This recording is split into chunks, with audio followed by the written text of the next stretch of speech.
오늘 말씀은 이제 구원받은 그 라합에 대한 말씀입니다. 이제 오늘 말씀은 이제 이스라엘 백성이 이제 요단강을 건너 가나안 땅을 이제 정복하는 사건에 있어가지고 첫 번째 이제 여리고성을 함락시키는 거죠. 그러니까 하나님의 약속을 성취시키며 정복해가는 과정에서 이제 첫 번째 승리입니다. 굉장히 중요한 거죠. 그리고 그 믿음의 중심에 이제 라합을 이야기하고 있는 겁니다. 하나님께서 여리고성을 이제 완전히 멸하셨어요. 24절 보니까 무리가 그 성과 그 가운데 있는 모든 것이래. 모든 것을 불로 사르고 음군과 동철은 기구는 여호와의 집에 곳간에 가르고 다른 이들은 뭐 다 이렇게 이제 하나님의 심판 가운데 이제 다 멸해지게 되었던 거죠. 근데 22절부터 보면은 여호수아가 그 땅을 정탐한 두 사람에게 이르되 그 기생의 집에 들어가서 너희가 그 여인에게 맹세한 대로 약속한 대로 약조한 대로 그와 그에게 속한 모든 것을 이끌어내라, 건져내라, 구원해라 그거죠. 여호수아는 라합에게 한 약속을 이제 기억합니다. 기억하고 정탐꾼들에게 명령하는 거죠. 여호수아 이름이 예수아잖아요. 그 예수님의 이름이기도 합니다. 그러니까 예표되는 인물일 수 있는 거죠. 그러니까 기억하시고 명령하여서 그 약속을 지키게 했습니다. 그 라합이 처음 두 정탐꾼 들어왔을 때 고백하는 게 있잖아요. 상천하지에 여호와 같은 분이 없다. 우리의 간담이 다 높고 하나님인 것을 이제 고백을 했던 거죠. 그때 정탐꾼이 여리고성을 함락할 때 자신의 집을 구원해 줄 것을 이제 언약 맺었습니다. 그 언약은 하나님과 맺은 언약이었죠. 여기서 우리가 반드시 깨달아야 되는 것은 하나님은 약속을 기억하시고 그 약속에 신실하신 분이시라는 거예요. 성경 말씀은 반드시 이루어집니다. 반드시. 성경 말씀은 이제 역사의 흐름과도 같은 거죠. 그러니까는 그때는 우리가 정확히 알 수는 없겠지만 역사의 흐름 가운데 하나님의 약속의 말씀은 반드시 신실하게 이루어지게 되는 것입니다. 근데 오늘 말씀 보면은 이제 라합은 믿음의 사람이잖아요. 근데 여호수아에 기록된 것을 보게 되면은 기생이란 말을 갖다가 계속 써요. 그냥 라합 처음에만 이제 기생 라합이라고 얘기하고 뒤에는 라합이라는 호칭을 써도 될 텐데 이제 기생이라는 호칭을 반복해서 거듭해서 사용하게 됩니다. 일단 라합은 이스라엘 공동체 안으로는 들어올 수가 없어요. 왜냐하면은 이방인이었고 이방인들도 들어오긴 했죠. 이제 할례를 받고 그러면 뭐 들어오기도 했는데 이제 여자이기도 하고 기생이 신분이잖아요. 기생이 신분이니까는 율법에 따르면은 들어올 수가 없는 거죠. 그러나 하나님께서 라합을 구원하여 주셨고 이스라엘 공동체뿐만 아니라 이제 마태복음에 나오는 예수 그리스도의 족보를 보게 되면은 예수님의 조상으로 이름도 올려져 있습니다. 히브리서 11장 31절 보니까는 라합을 믿음의 선진들의 반열에 그대로 올려놓았어요. 믿음으로 기생 라합은 정탐꾼을 평안히 영접하였으므로 순종하지 아니한 자들과 함께 멸망하지 아니하였도다. 라합은 여리고의 이방인으로 더군다나 기생이었다고 하는데 구원을 받았어요. 스스로 구원할 능력이 없습니다. 뭐 라합뿐만 아니라 모든 이들이 그렇죠. 스스로 구원할 능력이 없는데 하나님의 은혜로 멸망의 도성에서 구원함을 건짐을 받게 되었고 본인뿐만이 아니라 주 예수를 믿으라 그리하면 너와 내 집이 구원을 얻으리라. 이 말씀이 그대로 성취된 여인이 라합이죠. 우리도 그런데 동일합니다. 우리도 영적으로 우리가 여리고성에 사는 거잖아요.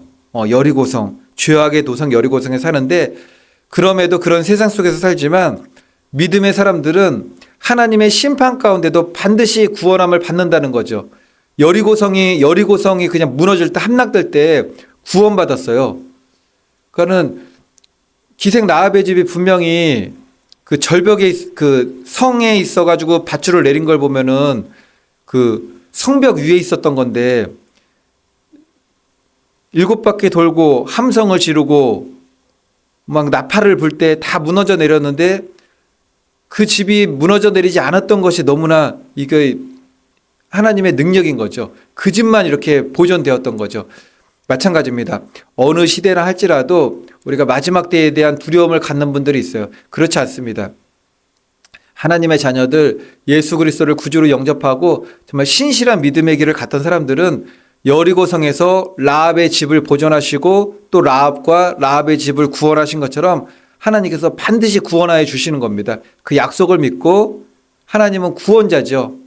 나의 구원자 하나님이십니다. 이제 라합을 볼 때 오늘도 본문에서 라합이란 말이 계속 반복이 되죠. 이제 성경에서 라합 이제 히브리어잖아요. 구약 성경은 히브리어인데 조나라는 단어래요.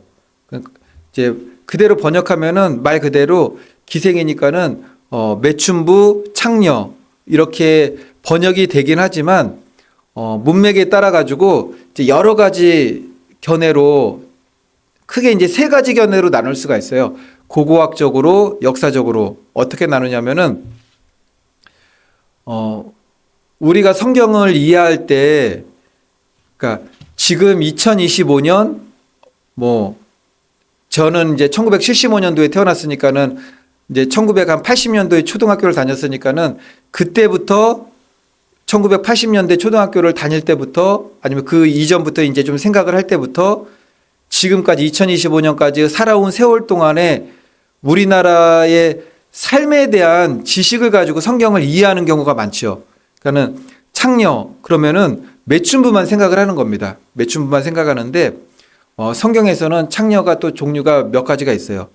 어떤 거냐면은 종교적인 창녀가 있는 거죠. 사제적 창녀. 그 서신서 보면은 사도 바울이 고기를 먹지 않는다고 그러잖아요. 고기가 뭐 돼지고기를 해서 안 먹는 게 아니었죠. 뭐 그런 것을 안 먹는 것이 아니라 그 고기를 먹지 않았던 이유가 그 종교적으로 이방신에게 드려졌던 고기였기 때문에 먹지 않는다. 이제 그 말씀이 나오잖아요. 근데 이방신에 들어갈 때 그 신전에는 사제 창녀들이 있었습니다. 그건 종교적인 의식이었죠. 그 음란을 행하는데 그냥 돈 받고 그냥 음란을 행하는 것이 아니라 종교적으로 거기 들어오게 되면은 이방 제사장들과 아주 그런 일을 했던 거죠. 그러니까 어떻게 보면은 사제 창녀고 이방인입니다. 아주 타락한 이방인들인데 성직자였어요. 성직자. 그러니까 성직자였던 거죠.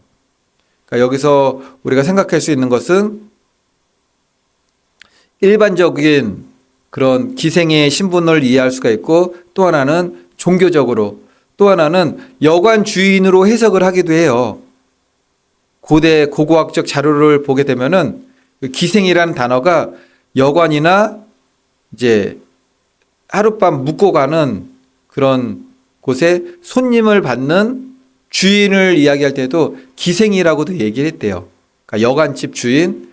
그러니까 여기서 크게 세 가지 볼 수 있는 것은 우리가 일반적으로 생각하는 뭐 기생이나 종교적인 그 직업으로서의 기생이나 아니면 여관 주인으로서의 기생 이렇게 이야기할 수가 있는데 어쨌든 간에 그럼에도 하나님께서 이방인을 정말 하나님과 전혀 상관없이 살던 사람을 구원하여 주셨다라는 거죠.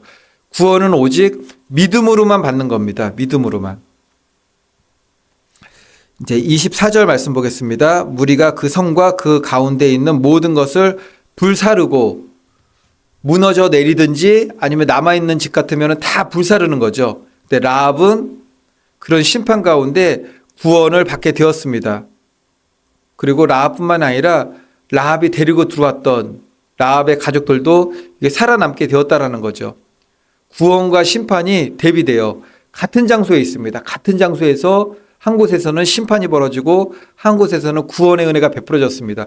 오직 믿음으로죠. 우리도 마찬가지입니다. 우리가 이 땅을 살아갈 때 다 하나님 심판대 앞에 살아가는 존재이지만 그럼에도 불구하고 예수 그리스도를 믿는 자에게는 무엇이 없죠? 결코 정죄함이 없다라는 거죠.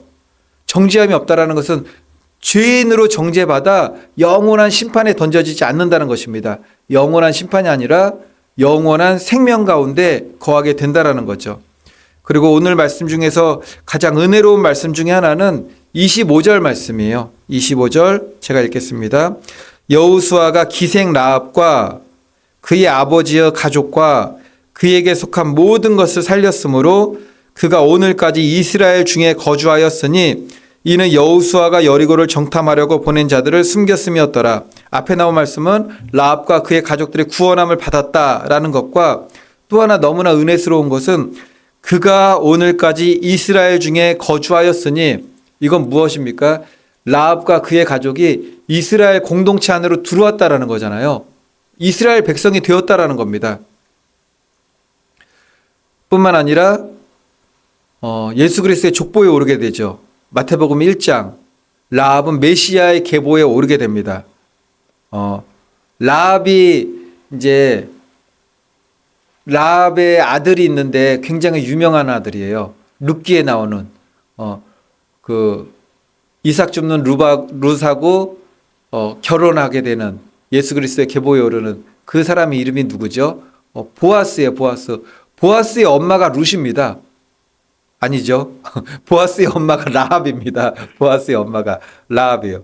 라합이 보아스를 낳고 보아스가 이제 다윗의 계보를 이야기할 때 라합이 보아스를 낳고 보아스는 오벳을 낳고 오벳은 이새를 낳고 이새는 다윗을 낳고 보통 보아스가 오벳이 이새를 이새가 다윗을 또 다윗에 이렇게 쭉쭉 내려가는데 보통 남자들 족보를 계속 이어서 나가는데 중간에 여자 이름이 들어갔어요.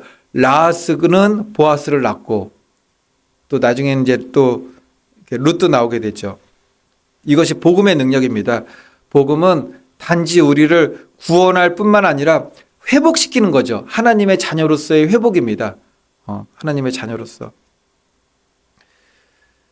이제 여호수아 6장의 라합 이야기, 멸망의 도성에서 구원받고 가족들까지 다 구원한 라합 이야기는 장차 이루어질 예수 그리스도의 구원의 예표이기도 하죠.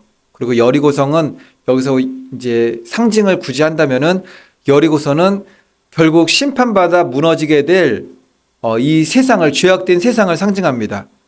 라합은 은혜로 구원받는 우리 성도님들, 그리스도인들, 교회를 예표하기도 합니다. 그리고 붉은 밧줄을 우리가 이야기하잖아요. 예수 그리스도의 대속의 보혈을 상징합니다. 오직 예수 그리스도의 대속의 은혜 가운데만 구원함이 있는 거죠. 바라기는 저와 성도님들 모두 정말 라합처럼 하늘나라의 이름이 우리가 올라가고 나만 구원받는 것뿐만 아니라 주 예수를 믿음으로 가족들도 구원하고 세상에 불신자들이 너무나 많아요. 그들에게도 복음 전하고 또 교회 왔다가 떠난 그들도 회복시킬 수 있는 그런 복음의 귀한 일꾼들이 될 수 있기를 예수님의 이름으로 축원을 드리겠습니다.